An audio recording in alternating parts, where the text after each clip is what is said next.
통해서 예수님이 있습니까? 예수님이 있습니까? 이런 제목으로 은혜 나누기 원합니다. 예배하시는 모든 성도님들, 특별히 또 일터에서 가정에서 영상으로 함께 예배하시는 모든 성도님들께도 하나님의 은혜와 사랑이 넘치시기를 간절히 소망합니다. 오늘 이 사도행전 3장을 보면요, 성령님의 역사가 나타나는 그런 장면을 볼 수 있습니다. 지난주에 제가 말씀을 나눈 것은 생수가 강물같이 넘치는 성령의 역사에 대해서 나눴죠. 오늘 말씀은 그렇게 성령님이 임하시면 일어나는 사건이 무엇인가, 그것을 자세하게 보여주고 계십니다.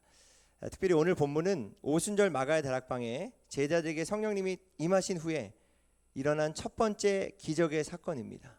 그래서 더 중요한 본문인데요, 이번 주 주일이죠. 5월 마지막 주일이 성령 강림 주일입니다. 오늘 말씀을 통해서 더욱 성령님을 사모하고 의지하고 성령님의 역사를 충만히 경험하는 이 밤이 되시기를 예수님의 이름으로 축복합니다. 이 사도행전을 보면 세 가지 중요한 키워드 단어가 있습니다. 첫째가 성령입니다. 성령님이 계신다, 성령님이 오셨다, 성령님이 임하셨다. 두 번째는 변화입니다. 그 성령님의 역사로 말미암아서 사람들이 변하게 되었다. 세 번째가 교회입니다.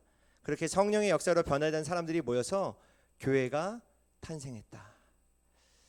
사도행전 2장의 오순절 날에 성령님이 제자들을 찾아오신 그 사건이 있기 전까지의 성령님을 만나기 전에 제자들의 삶을 보면요, 십자가와 부활만으로는 우리가 하나님의 사람으로 예수님의 온전한 제자로 서기에는 부족하다는 것을 우리가 깨닫게 됩니다. 베드로와 제자들 예수님의 십자가의 죽음을 보았습니다. 아주 가까이에서 보았습니다. 그리고 부활하신 예수님을 그들은 만났습니다. 함께 했습니다. 그러나 그것만으로는 예수님을 온전히 따르고 예수님을 전하는 삶을 살기 어렵다는 것을 우리가 보게 되죠. 제 말이 아니라 그래서 예수님이 말씀하셨습니다. 너희가 약속하신 성령을 받을 때까지 다른 일, 다른 것 하지 말고 떠나지 말고 기다려라. 예수님의 말씀에 제자들은 순종했습니다. 그래서 약속하신 성령님을 기다렸습니다. 그리고 사도행전 2장에 나온 대로 제자들을 찾아오신 성령님으로 제자들이 완전히 변하게 되었습니다. 그리고 오늘 우리가 함께 읽은 본문의 말씀이 시작되는 것입니다. 사도행전에 나오는 일들은 다 하나님의 역사입니다. 그 역사가 무엇으로 일어나는가? 예수님의 이름으로 하나님의 역사가 일어납니다. 예수님이 증거되고 예수님의 이름이 선포되는 곳에 하나님의 사건들이 일어납니다. 좋은 일들이 일어납니다. 예수님의 이름이 전해지고 예수님의 이름이 전해진 곳에 또 하나님의 역사가 일어나고 하나님의 역사가 일어난 곳에 또 하나님의 이름이 높아지고 계속해서 반복되는 역사가 일어나죠. 오늘 본문에는 특별히 우리에게 희망을 주는 사건, 복음의 핵심을 보여주는 사건, 놀라운 기적이 나타납니다. 그것이 뭔가? 태어날 때부터 한 번도 걸어보지 못한, 걷지 못했던 장애를 가진 사람이 일어나게 되었다라는 사건이죠. 우리가 너무나 잘 아는 본문입니다. 어떻게 이런 놀라운 성령의 기적을 경험할 수 있을까? 성령님이 주시는 그 기적을 우리는 어떻게 경험할 수 있을까? 제가 세 가지를 오늘 본문을 통해 나누기 원합니다. 첫째입니다. 기도할 때 하나님의 역사는 시작된다라는 것입니다. 우리가 기도할 때 하나님의 역사가 시작됩니다. 1절에 오늘 말씀이 이렇게 시작됩니다. 우리 1절 말씀을 다 같이 읽어보겠습니다. 시작.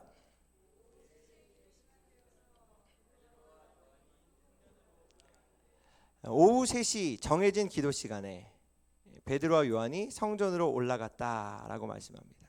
여러분 기억하십시오. 기도하는 사람들을 통해서 오늘도 하나님의 역사는 일어나는 줄 믿습니다. 이스라엘 사람들은요, 하루에 3번 기도했습니다. 아침 9시, 그리고 오후 3시, 그리고 해질 때 하루를 마감하면서 기도했습니다. 하루의 첫 시간 새벽을 깨어서 기도하는 것 너무나 중요합니다. 그리고 하루를 마감하면서 잠자리에 들기 전에 감사하면서 기도하는 것도 너무나 중요합니다. 그런데 어찌 보면 가장 어려운 기도 시간이 오늘 본문에 나오는 오후 3시가 아닐까 생각됩니다. 우리가 일을 한창 진행해야 하고 바쁘게 하루를 마무리 지어야 하는 그 열심히 해야 되는 그 시간에, 가장 바쁘고 분주하고 중요한 그 시간에 하나님을 기억하고 기도하는 것은 사실 쉽지는 않은 것 같습니다.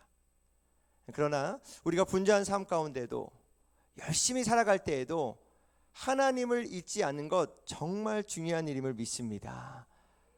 우리는 종종 너무나 바빠서 여러 중요한 일들 때문에 더 중요한 하나님을 잊고 지낼 때가 얼마나 많은지 모르겠습니다. 그런데 베드로와 요한은 하나님을 기억하기 어려운 그 시간에 하나님을 기억하고 그 바쁘고 중요한 시간에 기도하려고 성전에 올라갔다.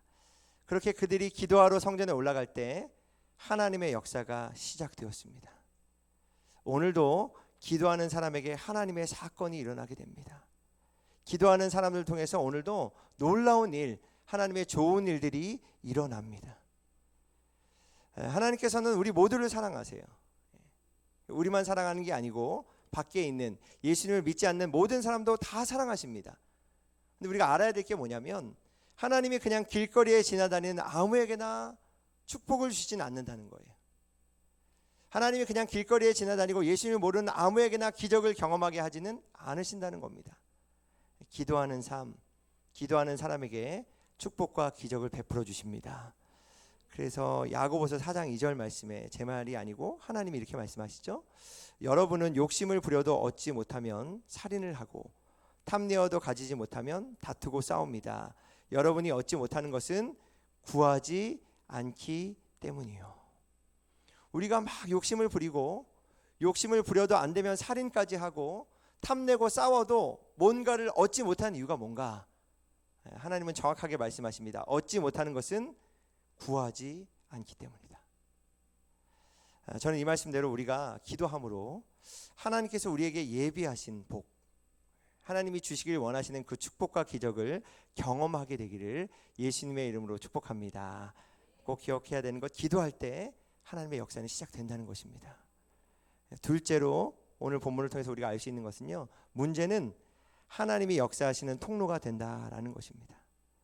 우리가 가진 문제와 한계와 어려움은 하나님이 역사하시는 통로가 됩니다. 이렇게 기도하러 올라갈 때 한 사람을 만나게 됐고 하나님은 그 한 사람을 집중해서 보시죠. 그 사람이 누군가? 2절 말씀입니다.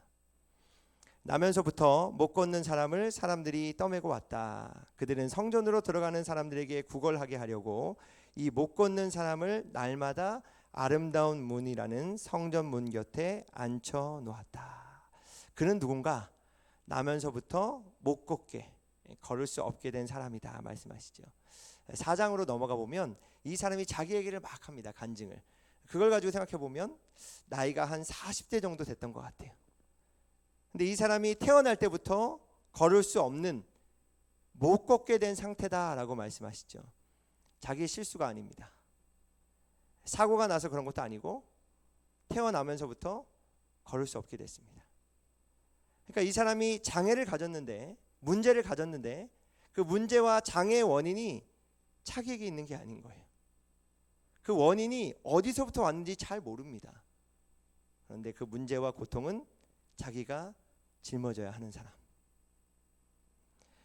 자기가 원인이 암에도 불구하고 자기가 짊어져야 하는 이 고통, 나면서부터 걸을 수 없는 그 문제, 한계 상황, 그 고통을 밥벌이로 먹고 살아가는 사람.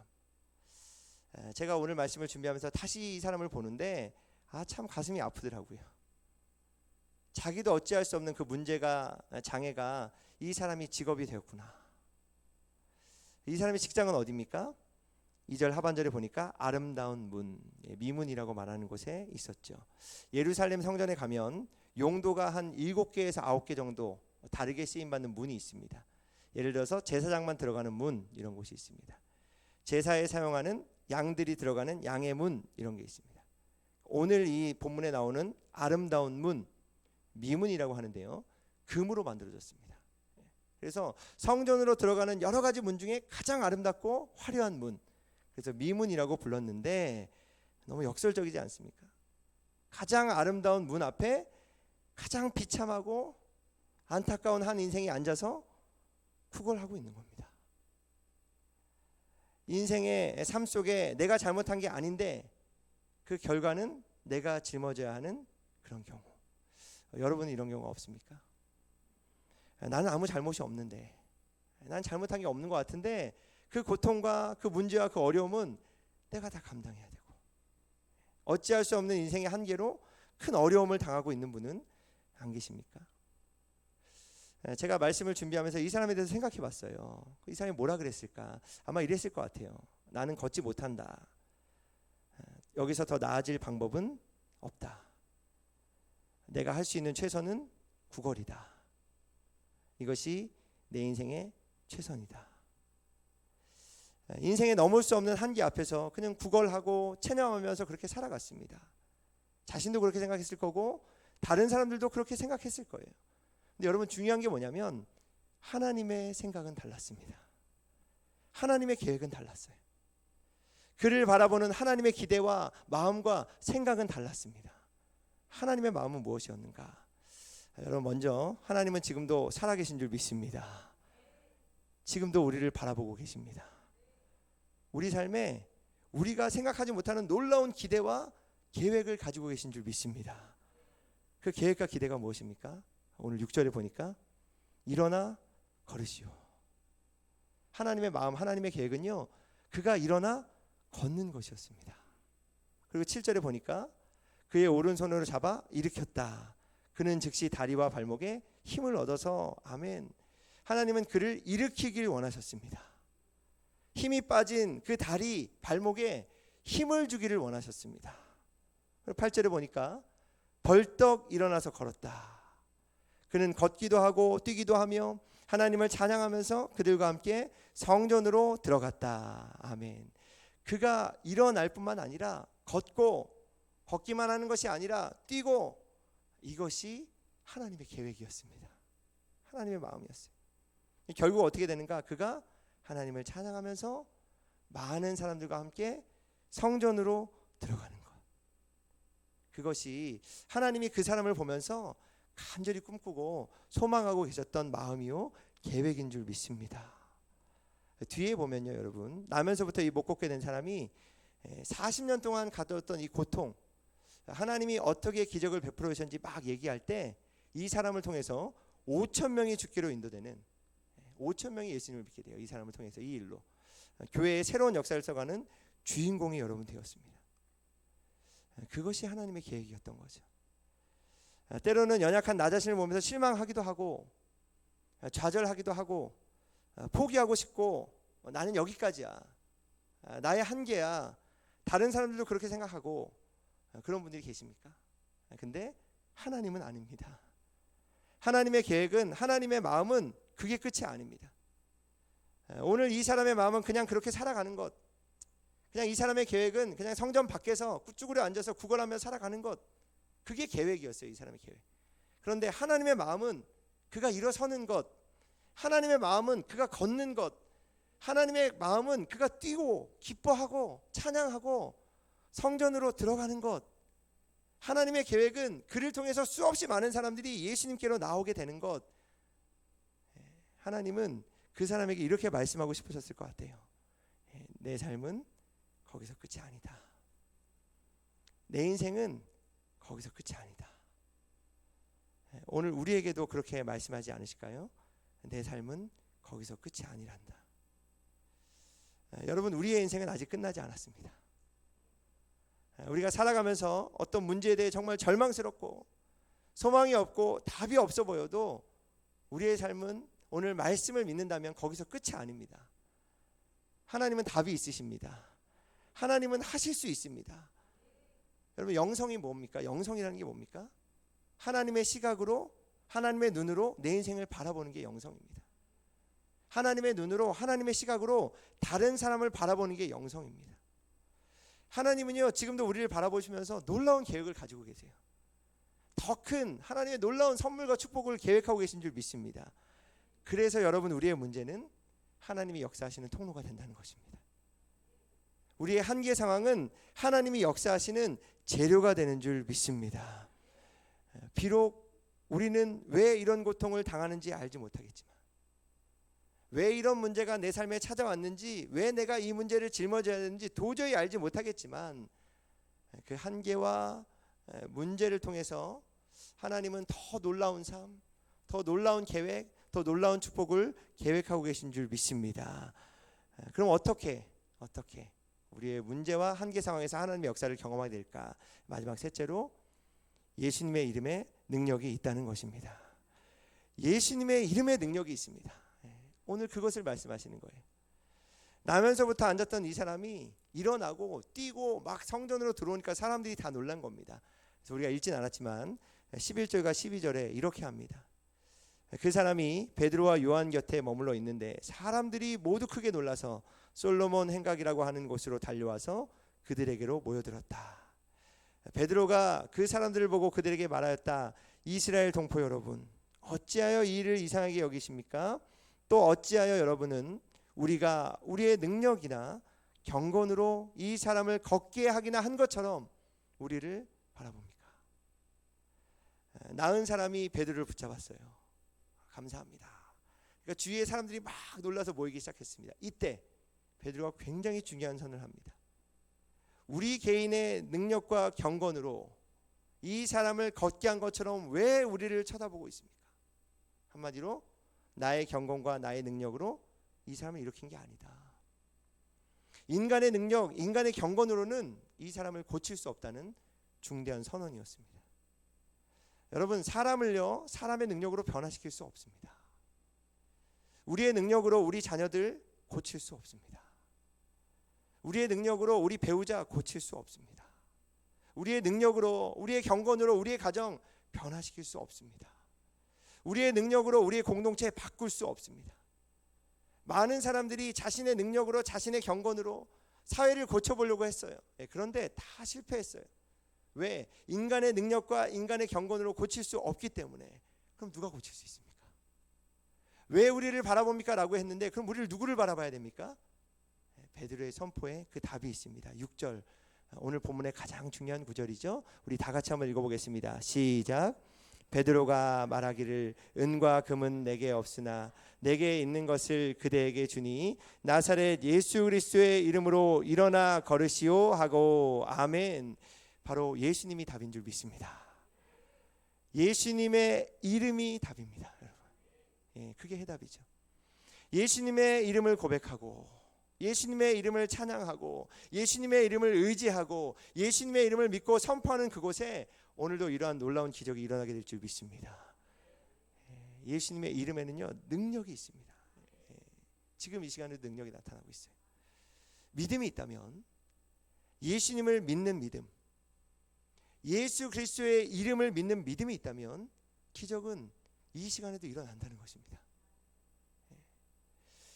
여러분, 기적은요, 이 말씀을 보니까 우리에게 없는 것으로 나타나는 게 아닙니다. 우리에게 있는 것으로 나타납니다. 없는 것을 뭐 끌어다가 하는 게 아니고 우리에게 있는 것을 통해서 기적이 나타나는데, 베드로에게 있는 게 뭡니까? 예수 그리스도예요. 이 순간 베드로에게 있는 전부가 뭡니까? 예수 그리스도밖에 없어요.